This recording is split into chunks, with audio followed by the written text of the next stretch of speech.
శంఖారావము 7వ అధ్యాయము seventh chapter విజ్ఞాన యోగము. మన రికార్డింగ్లో ఇది 56వ నెంబరు. ఇక్కడ హెడ్డింగ్ ఏంటంటే సమగ్ర జ్ఞానము. మానవులయందు పరిచయం ఉన్న వారిలో ఒకరి యందు ఒకరికి ఆసక్తి ఉండును.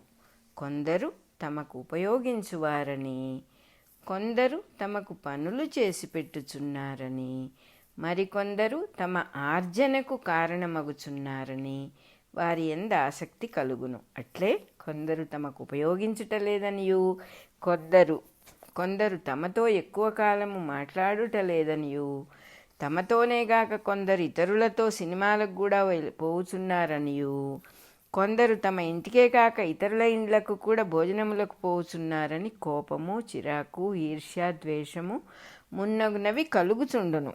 అట్లే తమవారు కొందరు అనారోగ్యముగా ఉన్నారనియు, మరికొందరు పేదరికముతో బాధపడుచున్నారనియు, తమ వారికి కొందరికి ఉద్యోగం ఇంకా లభింపలేదనియు, తమ వారికి ఇంకను పెండ్లి సంబంధములు కుదురుటలేదనియు బాధపడుచు దుఃఖపడుచుందురు. ఈ విధముగా పరిచయమున్న వారిలో కొందరి ఎడల కోపతాపములు, కొందరి ఎడల దుఃఖము కలుగుచుండును. ఇవి అన్నీయు ఒక్కొక్కడు తానెరిగిన వారితో పెట్టుకున్న సంబంధములే.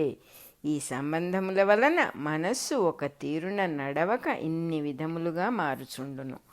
కనుక ఇవి అసౌఖ్యమునకు కారణములై దుఃఖమును కలిగించుచున్నవి. నిజమునకు ఇవి బంధములే గాని సంబంధములు కావు.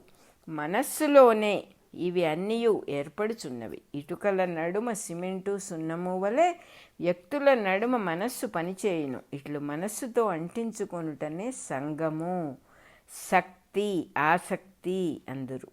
దీని బాధ నివారణమై మనస్సు నిశ్చలమగుట ఎట్లు? పైన చెప్పిన సంబంధములన్నీయు ఇతరుల ఎడల ప్రయోజనమును బట్టి ఏర్పరుచుకొన్నవి. అనగా మనస్సున తాను అల్లుకొనిన ప్రయోజనముల చుట్టూను మరి ఒక వ్యక్తిగా నమ్మి, ప్రయోజనముల చుట్టను మరి ఒక వ్యక్తిగా నమ్మి సంబంధము పెట్టుకొనుచున్నాడు. కనుక ఈ సంబంధము వ్యక్తులపై తనకు గల అభిప్రాయములతో పెట్టుకున్నదే గాని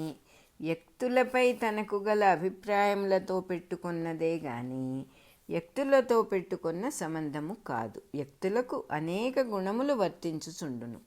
అవి వారి స్వభావమును బట్టి ఏర్పడి మనకు మంచిగానో చెడుగానో తోచుచుండును. ఈ విధముగా ఒక్కొక్కరిని గూర్చి మంచి చెడ్డలు కలసిన గుణములు బెడ్డలతో కలిసిన బియ్యము వలె మనస్సునకు లభించుచుండును.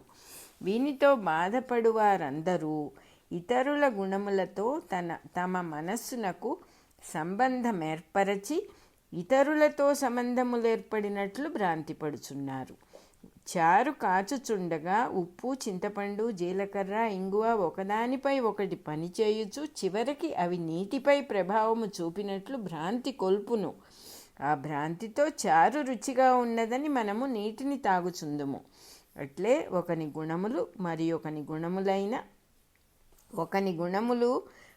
ఒకని గుణములపైన మనస్సులలో ప్రభావము చూపుచుండగా ఒకరు మరి ఒకరిపై ప్రభావము చూపుచున్నారని భ్రమ కలుగుచుండును. వీనిని వదలి ఒక వ్యక్తి ఇంకొక వ్యక్తి యందు ఆసక్తిని ఏర్పరచుకొను విధానము కావలయును. గుణములు, మనస్సు అను వానిని వదలి ఎదుటి వ్యక్తిని గూర్చి ఆలోచించినచో అతనిలోని ప్రతి భాగము భగవంతుని అంతర్యామిత్వమే. భగవంతుడే అతని రూపముగా ఇన్ని గుణములతో వర్తించుచు మాట్లాడుచుండును. ఆ భగవంతుని తెలుసుకొనుటకు ప్రతి వ్యక్తి యందును నేను అను పదమున్నది. ఈ పదమును గుణములతో మనస్సుతో కలిపి అర్థము చేసుకొన్నచో అహంకారం అనబడును. వానిని విడిచి స్వచ్ఛమైన నేనును గూర్చి ఆలోచింపగలిగినచో, ఇతరులలో చూడగలిగినచో యోగము సిద్ధించును. కనుకనే నాయందు ఆసక్తి కలిగిన మనస్సు వారై నన్నాశ్రయించి యోగము జోడించుచు జీవులు నన్ను తెలుసుకొనుచున్నారు అని భగవానుడు చెప్పుచున్నాడు. ఆ తెలిసికొను తెలివియే అసలైన జ్ఞానము. దాని విధానమే విజ్ఞానము. అట్టి జ్ఞానమును తెలిసికొన్నచో ఇక మిగిలినది అంటూ ఉండదు. తెలియవలసినది ఇంకనూ మిగులదు. మరల మరల తెలుసుకొనున్నప్పుడు కూడా అది ఒక్కటియే తెలియుచుండును. అదిగాక గుణములు మున్నగు వానిని గూర్చి తెలుసుకొనుటకు ప్రయత్నించినచో ఒక్కొక్క విషయము తెలియను. బతికియున్నంత కాలము తడవకొక విషయము తెలియుటయే గాని మొత్తము తెలియదు. అట్లుగాక ఈ గుణములన్నీయు ఎందు ఇమిడి ఉన్నవో అట్టి నన్ను తెలుసుకొనగోరి నన్ను ఆశ్రయించినచో అన్నిటి యందున్న ఒకే అస్తిత్వము దర్శనమిచ్చును. కనుక దాని యందలి గుణములన్నీయూ కూడా మిగులకుండా దర్శనమిచ్చును. ఇక తెలియవలసినది వేరుగా ఉండక తెలిసిన దానిలో ఇమిడియే ఉండును. 1వ శ్లోకం అయిపోయింది. అందరును ఈ విధముగా గుణములను చూచి భ్రాంతి పడక గుణముల యందు అంతర్యామిగా ఉన్న నన్ను ఆశ్రయించుచున్నారా? లేదు. ఎక్కువగా మనస్సు గుణములను అర్థము చేసుకొన ప్రయత్నించుటయే జరుగును. అట్లు గుణముల వెంట తమ జీవితమంతయు పరుగెత్తుచు తుదకు గుణములకు అవ్వలనున్న వానిని చూడకయే చనిపోవుచున్నారు. చూచుట ఎందలి ఆసక్తి మరి ఒక దాని వెంట పరుగెత్తుటయే దీనికి కారణము. మరి ఒకటి లేదనియు అన్ని మరి ఒకట్లును అంతర్యామియందే ఉన్నవనియు నిరంతరము జ్ఞప్తి చేసుకొనుచుండుటయే యోగము జోడించుట. యోగము జోడింపక యోగాభ్యాసం ఎంత చేసినను ఫలము లేదు. ఇతరులతో తమ సంబంధముల వెంట మనస్సు పరిగెత్తుచుండగా జీవితము ఖర్చు అయిపోయి చనిపోవు వారు 1000 మంది ఉన్నచో వారిలో ఒక్కరు నన్ను ఆశ్రయించుటకు ప్రయత్నించును. యత్నించి చూడగోరు వారికి నిరంతర సాధన కావలయును. కనుక ప్రయత్నించువారు 1000 మందిలో ఒక్కడు నన్ను తత్వముగా తెలుసుకొనును, అనగా అదే తానుగా తెలుసుకొనును. అది తాను అను పదములచే పిలవబడుచున్నది నేను అనే పదముచే తెలియబడవలెనని తెలుసుకొనును. వాడే తత్వవేత్త. వాడు శరీరము ధరించి ఉన్నను నన్ను ఆశ్రయించను గనుక అన్నిటి యందును నేనుగా ఉండును. ఇట్లు ప్రయత్నించి తత్వమును తెలుసుకొనుటకు తన చుట్టుపక్కల కనిపించుచున్న వస్తువులను, లోకములను, తనతో సంబంధము పెట్టుకున్న వ్యక్తులను చూచుటను అభ్యాసము చేయవలసిన పద్ధతి ఒకటి ఉన్నది. దానికి ఒక క్రమం ఉన్నది. ఆ క్రమమే జ్ఞానముతో కూడిన విజ్ఞానము. అది ఈ 7వ అధ్యాయమున ఉపదేశింపబడును. 2-3 శ్లోకాలు అయిపోయినాయి. ప్రకృతి పరాప్రకృతి అనే హెడ్డింగ్ ఇక్కడ 4వ శ్లోకం అన్నమాట. నేను బజారుకు వెళ్ళి వచ్చి తిని, నేను ఊరికి వెళ్ళి వచ్చి తిని మొదలగు వాక్యములను మనము సంభాషణావశమున పలుకుచుందుము. ఈ సందర్భమున నేను అనగా శరీరముతో కలుపుకొని అర్థము చెప్పుకొనవలెను. ఊరికి వెళ్ళున్నది, బజారుకు వెళ్ళున్నది శరీరమే కదా. దానినే మనము కొని వచ్చుచున్నట్లు నమ్ముదుము.